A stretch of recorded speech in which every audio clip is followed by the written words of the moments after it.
As cartas de Paulo, também conhecidas como epístolas paulinas, são registros fundamentais do Novo Testamento.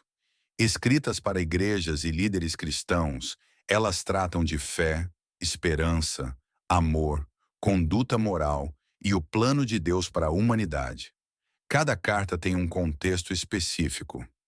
Algumas corrigem erros, outras fortalecem a fé ou orientam comunidades em meio a perseguições. Mais do que simples textos antigos, elas se tornaram manuais da vida cristã, oferecendo princípios que continuam transformando gerações. Vocês que ensinam aos outros, por que não ensinam a si mesmo? Dizem aos outros para não roubar, mas vocês mesmo roubam. Romanos capítulo 2, verso de número 21. Que Deus abençoe a vida de todos de uma maneira gloriosa no nome do Senhor Jesus. Estamos em mais uma maratona de edificação para a nossa vida espiritual. A explicação de versículo por versículo, meditação junto com você das cartas de Paulo, que eu tenho a plena certeza que irá transformar a nossa vida. E não fica com essa bênção somente para si, compartilha para que possamos levar o maior número de pessoas e se inscreva neste canal. E você não perdeu a explicação desse versículo que acabamos de ler, está aqui na descrição desse vídeo e você pode acompanhar ele e os demais. Hoje nós vamos meditar em Romanos capítulo 2, verso de número 22, 23 e 24. Vamos juntos?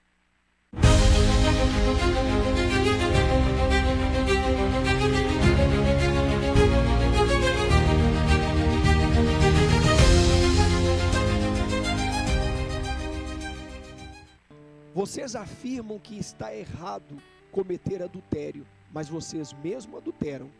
Vocês dizem: não se ora aos ídolos, mas roubam as coisas do templo.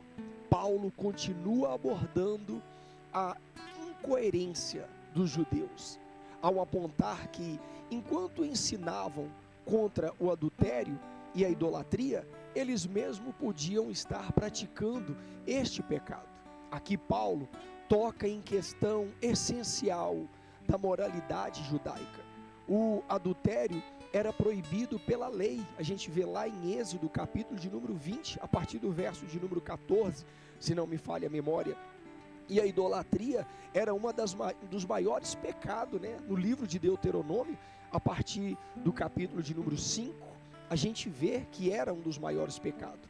Então Paulo, ele enfatizava bastante algo que eles estavam ensinando, mas não estavam praticando. No livro de Mateus também, capítulo de número 23, do 27 em diante, Jesus repreende os fariseus por sua hipocrisia. Ai de vós, escribas e fariseus hipócritas, porque sois semelhante a um sepulcro caiado, que por fora realmente parecem formoso, mas por dentro estão cheios de ossos, de mortos, né? Ossos de pessoas que já morreram, ou seja, um cadáver, um sepulcro de fato, algo que tinha uma aparência do lado de fora, mas dentro deles não tinha nada de bom. E a gente vê que a Bíblia sempre enfatiza que Deus exige santidade interior, não apenas algo exterior.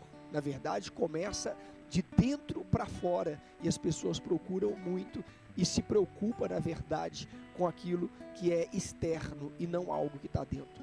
Como está a nossa vida interior? Como nós estamos por dentro? Você já se fez essa pergunta hoje? Se não, o Espírito Santo está nos levando a esse pensamento. Não basta apenas evitar os pecados externos. Deus exige pureza de coração.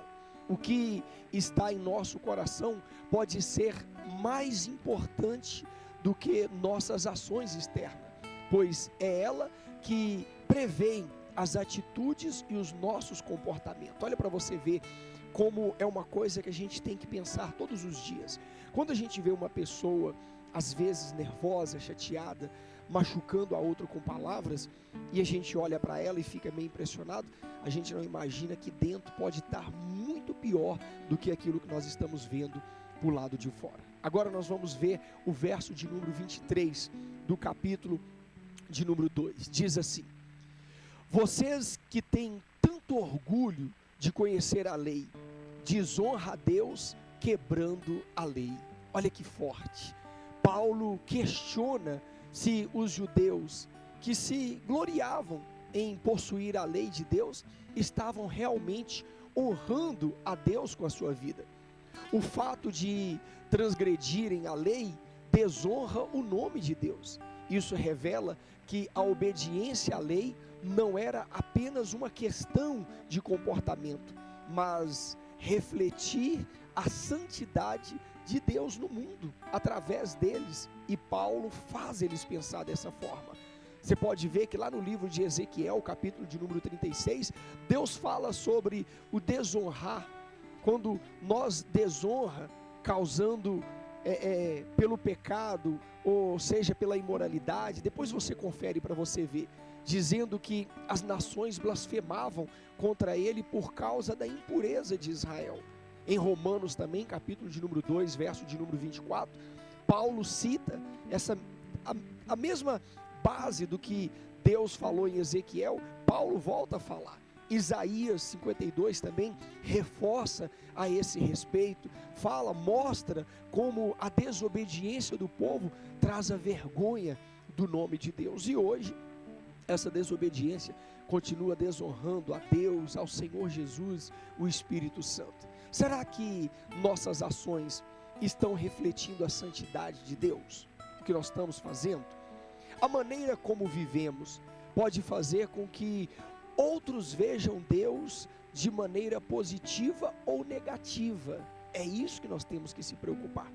Porque as pessoas geralmente perguntam: mas você não está na igreja? Você não conhece a Deus? Você não é uma pessoa de Deus? Então analisa como anda o seu comportamento, principalmente em matéria daquilo que você fala acerca das coisas de Deus. Verso de número 24 do capítulo 2 diz assim: não é de admirar que as escrituras digam: os gentios blasfemam de Deus por causa de vocês. Aqui Paulo cita Isaías 52, referindo-se à vergonha que o povo de Israel causa o nome de Deus ao viver de maneira contrária aos seus mandamentos. Isso resulta em os gentios, não judeus, quando a gente fala gentios, é os não judeus, desonrarem o nome de Deus, quanto aquelas pessoas que estavam ali demonstrando ser professores, ser umas pessoas sabedoras, e não eram, vamos dizer assim, gentios, não eram pessoas que não eram não judeus, que poderiam estar honrando, mas estava fazendo completamente o contrário. Para você ver que Paulo, ele sempre queria mostrar para as pessoas, Paulo queria sempre mostrar para elas que elas deveriam pensar, refletir, que as ações dela poderiam estar mostrando tudo o contrário na vida que elas queriam ensinar, mas na verdade não tinham prática. E isso nós temos que tomar cuidado com a gente hoje. Como a nossa vida impacta hoje a percepção dos outros sobre Deus? Quando as pessoas olham para você, é uma pergunta, quando as pessoas olham para você, elas vê Deus nas suas ações e atitudes? Ela enxerga Deus em você? É isso que você deve analisar todos os dias, e tem que ser sim uma preocupação. Sabe por quê? Porque isso implica tanto na sua salvação, como também em nós ganharmos almas para o reino de Deus. Não seremos como os judeus que Paulo estava repreendendo, porque hoje é o Espírito Santo nos repreendendo, mas possamos ser pessoas diferentes. Que Deus abençoe a sua vida de uma forma rica e maravilhosa. E mais uma vez eu vou te pedir, não deixe de se inscrever neste canal, não deixe de compartilhar, vamos ganhar alma. São minutos que nós estamos ganhando aqui, enriquecendo na presença de Deus para a edificação espiritual. Que Deus abençoe a sua vida, um beijo no seu coração, um forte abraço e até a próxima explicação, se o Todo-Poderoso nos permitir.